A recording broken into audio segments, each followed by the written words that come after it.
I was not born in Arkansas. A lot of people think that I was actually born in Toledo, Ohio. I remember my mother coming in after work one day and said that we're moving. We got our own place, and we're moving to Shorter Garden. Oh. I said, Shorter Garden? My mind, sounds pretty. It's about Shorter Garden. Well, you know, It wasn't the garden that you thought. it wasn't the garden that I thought at first. Right. And I mean, it was tough. I've never been in an environment like that. I don't think my mother even knew, but it was tough because we were so different. We came in, we were different. We came in and we were different. Eastgate, absolutely. Hemlock Court.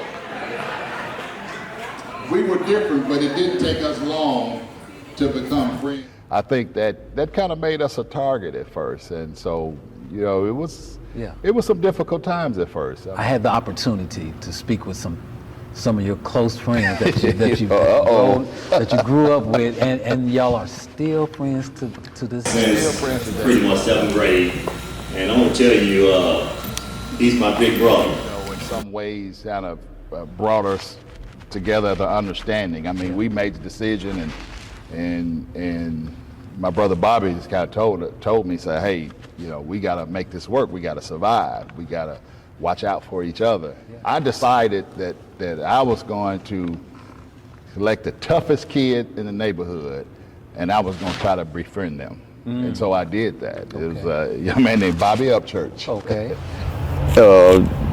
My name is Bobby Upchurch, and this is Tracy Steele, and we grew up out here together, and we've been knowing each other for a while, and but it wasn't always cordial. We first met, we had to wrestle a while.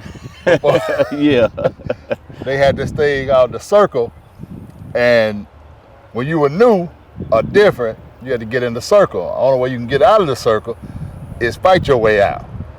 Well, yeah. Bobby was a leader. He was a leader of everybody. I said, if I'm going to get out of this circle, I got to wrestle him. And that's kind of how we met and became friends. So it was Shorter Garden was a great place to live and to grow up because we all knew each other. But we had our issues too. Right.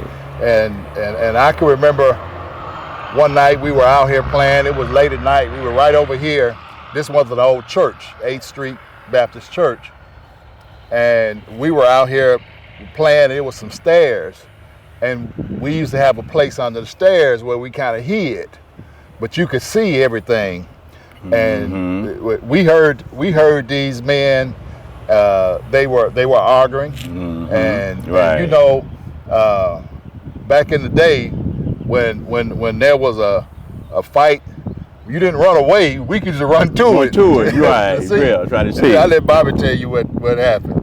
And after that, it was like, wow, we heard just one shot, and I'm like, Tracy, man, we need to get up out of here, man. And it was my cousin, and we knew him. Tracy knew him. Those our cousin Larry that had got shot, man. And that was the first time I'd ever seen someone get shot. First time I've ever seen anything like that. And I remember I was about to holler, and Bobby put his hand over my mouth and said, hey, don't holler, fool, don't holler. He might see us. If he see us, you know, we're witnesses. We might be gone. Y'all might be doing an interview with somebody else today. And Tracy go way back. Him, his brother, his sister, and his mom, who I called Mom. Was one of the sweetest persons you wanted to meet, because me and his brother was in the same class. And when I go to their house, it was like I was at home. Wow, so now we get into this whole politics. I went to an event, and it was an event that was honoring former Governor Bill Clinton.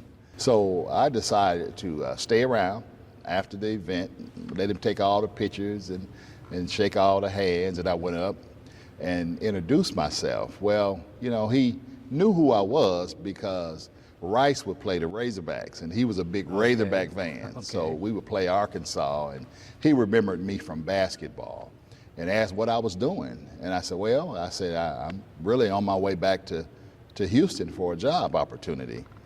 And he said, oh, really? Oh, really? Yeah. And he said, that's a shame. And it just so happened, I think it was nothing but God, I had a resume in my suit coat pocket. And again, somebody always told me, it was my cousin, Keith Holmes. He said, always keep a resume with you. Back then, we didn't have all the electronic stuff, all of that. Right. No, we had paper. Okay. He said, always, when you go out, keep a resume with you. And so I had a resume, and I took the resume out and I gave it to him. Mm-hmm. And he took a pen out and he started writing some notes on the resume. Next day, I got a call from his office. I went down to visit, and they offered me a job. So what was it being a representative, a senator? What does that mean to you? What was that like? Well, it was really an honor. I've been fortunate in my life to have worked here in Arkansas for 5 different governors of a lifetime. Because when I left, the governor's office, of course, Governor Clinton went on to be president of the United States. Then I went and worked for then Governor Jim Guy Tucker. And he appointed me to the Martin Luther King Commission. Martin Luther King Commission, when my mother passed, he came back home from DC, and he really wanted to help. And that really started his helping young people, because we dealt with thousands and thousands. We had conventions with thousands of kids, entertainment and stuff for kids. I think that's what really got him boosted going. And once that kicked in, he just took it from there. And he stayed with it. He never looked back. Never looked back. He never looked back, and he continued. I had the honor of serving with Tracy in the Arkansas General Assembly, and Tracy's experience in state government that he had prior to coming to the General Assembly really afforded him an opportunity to showcase his leadership skills and the knowledge base that he had already built up. So he was a natural fit to the Arkansas General Assembly. He cared about the community that he came from and represented. He cared about the issues that were important to his constituents. And so when it came time, as my term as Speaker of the House began, when you're looking for people who are going to play leadership roles, Tracy was an obvious choice. So what are you most proud of? I'm really most proud of the fact that the people really in this community came together to support me. It was amazing. People I went to school with, volunteers, they showed up. When I first ran, like Bishop D.L. Lindsey, who encouraged me, he was always one of my role models. The Little Rock 9 monument, that was a personal passion to me.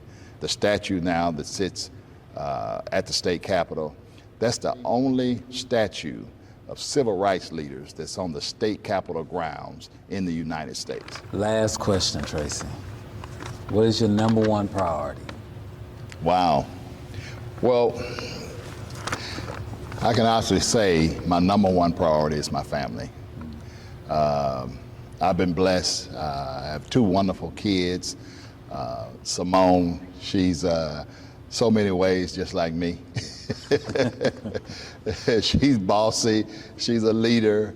I'm so proud of her. She graduated with honors from Tennessee State.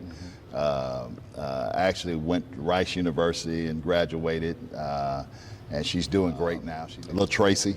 We call him Little Tracy. No longer is he Little Tracy. I'm so proud of him. He's a senior at Xavier University now in New Orleans. Williams driving inside. Find Tracy Steele in the corner, shoots for 3. And it's good! Tracy Steele banks it in. You may see my chest sticking out a little bit. It's a great basketball player. And I'm proud of Cassandra. She's been a great mom. She has a great career. She's dedicated her life to education. So my family will continue to be my #1 priority. He always had a caring heart, from a little boy. always want to help somebody. Put them up right here in Shorter Garden. They're good people. I know them all. And this man right here, Proud of him. yes, he hoped the whole community, this man here is all right. Public servant. You know, he's been a state rep, city council, state senator, now about to be state representative again. So his whole life been dedicated to serving others. And I mean that. I'm not giving him no more than he deserves, okay? But I'm giving him what he deserves.